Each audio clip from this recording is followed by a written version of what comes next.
Friends, welcome to ఏమా blogs అండి. అందరు ఎలా ఉన్నారు? బాగున్నారా? ఇవాళ అయితే నేను గుత్తి దొండకాయ కర్రీ అయితే చేసి చూపించబోతున్నాను. హెల్తీగా అండ్ టేస్టీగా మంచి గ్రేవీతో ఈ కర్రీ అయితే చేసి చూపించబోతున్నాను.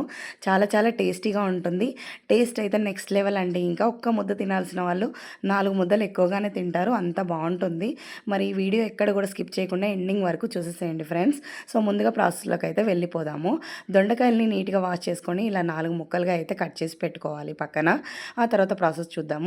స్టవ్ ఆన్ చేసి ఒక కళాయి పెట్టుకొని 1 టీ స్పూన్ అయితే పల్లీలు యాడ్ చేసుకోండి. ఆ తర్వాత కాజు అయితే ఒక 4-5 కాజు యాడ్ చేసుకోండి. దాచిన చెక్క, ఇలాచి, లవంగాలు అయితే నేను కొంచెం స్పైసెస్ అయితే తక్కువగా వేస్తున్నాను. మీరు కావాలంటే వేసేసుకోవచ్చు. 1 టీ స్పూన్ అయితే ధనియాలు వేసుకోండి. కొంచెం కొబ్బరి వేసుకోండి.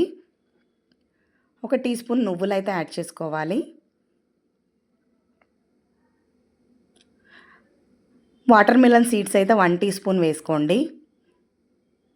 పంప్కిన్ సీడ్స్ అయితే 1 టీ స్పూన్ వేసుకోండి.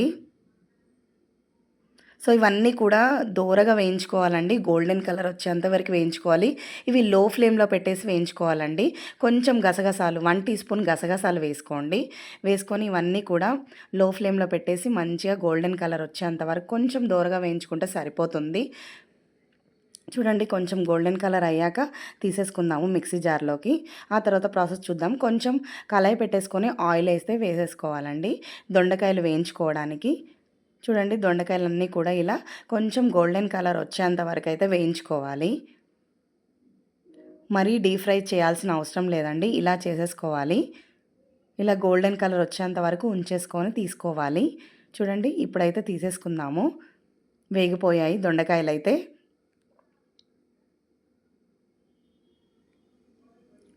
సో దొండకాయ కర్రీ తినని వాళ్ళు కూడా చాలామందే ఉంటారు కదండి. ఇలా చేసి పెడితే చాలా ఇష్టంగా తినేస్తారు. బాగుంటుంది. కూర కూడా చాలా చాలా టేస్టీగా ఉంటుంది. ఆ తర్వాత అదే కళాయిలో మనం ముందుగా ఆయిల్ అదే ఉంది కదండి, ఆయిల్లోనే కొంచెం సాజీరా, బగారా లీఫ్ అయితే వేసుకోవాలి. ఒక 2-3 పచ్చిమిర్చి అయితే వేసుకోండి. ఒక ఆనియన్ అయితే సన్నగా చాప్ చేసింది వేసుకోండి. కొంచెం కరివేపాకు అయితే వేసుకోవాలి. ఇవన్నీ కూడా లో ఫ్లేమ్లో పెట్టేసి గోల్డెన్ కలర్ వచ్చేంత వరకు అయితే వేయించుకోవాలి. కొంచెం జింజర్ గార్లిక్ పేస్ట్ అయితే వేసుకోండి. 1/2 టీ స్పూన్ పసుపు అయితే వేసుకోండి. సో ఇవైతే వేగిపోయాయండి, గోల్డెన్ కలర్ వచ్చేసాయి. సో మనం ముందుగా ప్రిపేర్ చేసుకున్న మసాలా అయితే ఉంది కదండి, దాంట్లో ఒక 3-4 టమాటోస్ అయితే, చిన్న టమాటోస్ అయితే వేసేసుకోవాలి. మనం ముందుగా వేయించి పెట్టుకున్న మిక్సీ జార్లో అయితే చూడండి 1 టీ స్పూన్ అయితే కారం వేసుకోండి. రుచికి సరిపడినంత సాల్ట్ అయితే వేసుకోండి.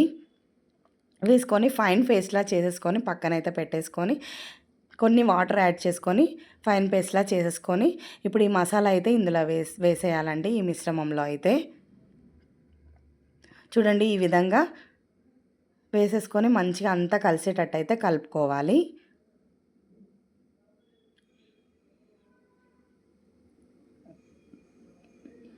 కొన్ని వాటర్ అయితే యాడ్ చేసుకోండి. ఒక 1/2 గ్లాస్ అయితే వాటర్ యాడ్ చేసుకోండి.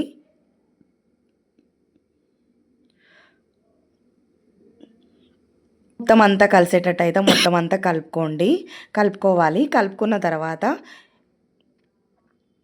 కొంచెం ఆయిల్ పైకి తేలేంత వరకు మనం మూత పెట్టేసుకొని చూడండి, ఈ విధంగా అయితే ఆయిల్ అంతా పైకి తేలింది, దగ్గర పడింది. మనం వాటర్ వేసేసుకొని కొద్దిసేపు అయితే బాయిల్ చేసుకున్నాం కదా.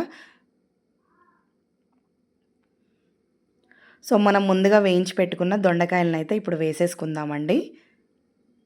ఇవన్నీ వేసి మంచిగా కలుపుకోండి. ఇలా కలుపుకోవాలి, మొత్తం అంతా కూడా కలిసేటట్టు అయితే కలుపుకోవాలి.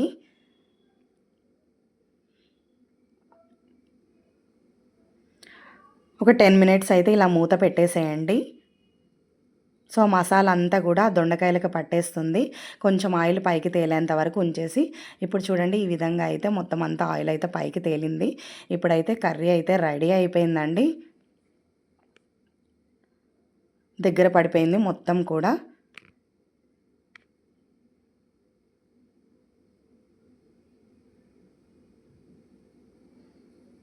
సో ఇంకా కొత్తిమీర అయితే వేసేసుకుందామండి.